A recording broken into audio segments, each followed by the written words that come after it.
Assalamualaikum warahmatullahi wabarakatuh. Waalaikumsalam warahmatullahi wabarakatuh. Di sini kelompok 9 akan mempresentasikan tugas besar basis data, yaitu kasus dari pengiriman DB Anchor. Yang pertama kali saya akan memperkenalkan anggota kelompok 9. Ada saya, Ziodava, NIM 12021842216. Saya Zabian, NIM 1202184162. Saya Muhammad Ali Nugraha, 1202180282. Saya Asifa Nur Yulianti 1202184242. Next. Oke, yang pertama, kenapa kita ngambil proses bisnis pengiriman DB Anchor? Yang pertama, DB Anchor itu adalah perusahaan yang bergerak di ekspedisi ekspor impor internasional. Jadi DB Anchor ini primary operasi dari bisnisnya yaitu pengiriman. Nah, yang pertama ada gambar proses bisnis dari pengiriman DB Anchor. Next. Nah, yang kedua ada diagram, use case diagram pengiriman DB Anchor. Nah, kita bisa lihat sendiri di situ ada 5 aktor, masing-masing itu ada operasi-operasinya.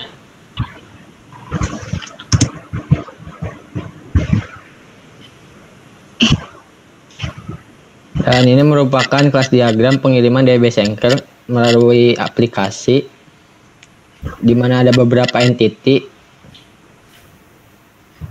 Next. Terus di sini ada YARD atau Entity Relationship Diagram. Ini diagram IR-nya ada 5 entitas, yaitu DB Anchor, pengiriman, tracking, barang, sama customer.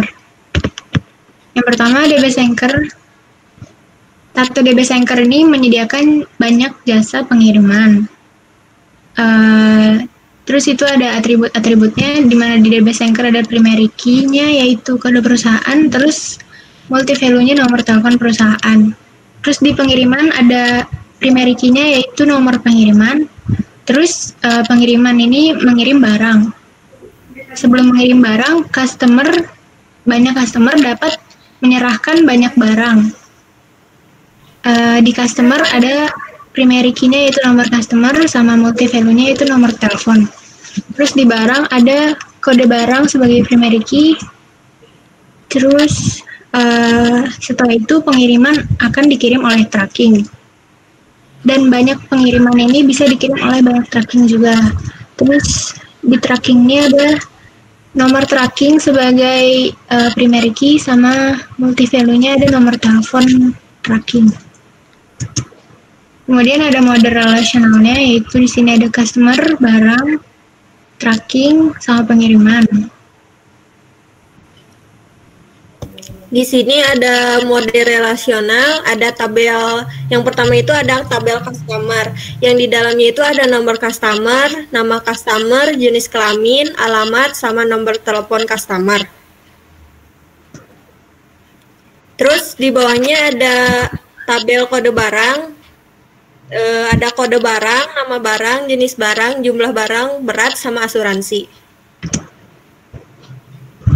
Terus di sini ada tabel no tracking, yang di dalamnya itu ada nomor tracking, nama pengemudi, jumlah barang, nomor telepon tracking, sama destinasi. Terus di bawah ada tabel pengiriman, yang di dalamnya itu ada nomor pengiriman, tanggal pengiriman, sama tujuannya. Terus ini implementasi hasil dari MySQL tabel yang berikut. Ada nomor customer sama barang, tabel barang.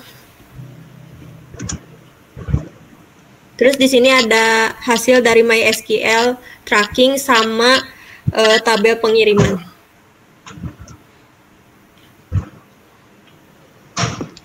Berikut adalah mockup atau tampilan aplikasi yang kami sarankan untuk DB Anchor. Yang pertama ini adalah tampilan awal DB Anchor. Terus yang kedua itu adalah login untuk masuk aplikasi DB Anchor. Dan tampilan yang ketiga adalah tampilan atau halaman utama dari aplikasi DBS Anchor. Yang di sini terdapat 4 ikon utama, yaitu tracking, press list, news, dan chat. Dan di tampilan keempat ini adalah tampilan tracking. Di sini kita bisa men-track barang kita sudah sampai mana atau next. Berikut kami simpulkan kesimpulan dari tugas besar basis data. Demikian kita mengetahui bahwa DBS Anchor merupakan salah satu perusahaan multinasional yang bergerak di bidang penyedia jasa logistik dan freight forwarding, yang menganalisis proses bisnis pengiriman, use case diagram proses bisnis pengiriman, class diagram, entity relationship diagram atau ERD, model relasional, implementasi, dan mock-up proses bisnis existing, yaitu proses bisnis pengiriman kargo, proses bisnis asuransi kargo, proses bisnis rekrutasi karyawan, dan proses bisnis fumigasi. Kemudian membandingkan proses bisnis existing dengan proses bisnis targeting yang telah dianalisis dan desain, kemudian menghasilkan simulasi analisis performance dan hasil laboratorium yang telah kelompok kami simulasikan dengan jumlah dan keterangan yang spesifik terkait proses bisnis mana yang lebih efektif untuk mengembangkan DBS Anchor agar dapat menjadi perusahaan yang lebih baik lagi. Berikut presentasi dari kelompok kami mengenai perusahaan DBS Anchor. Sekian, terima kasih.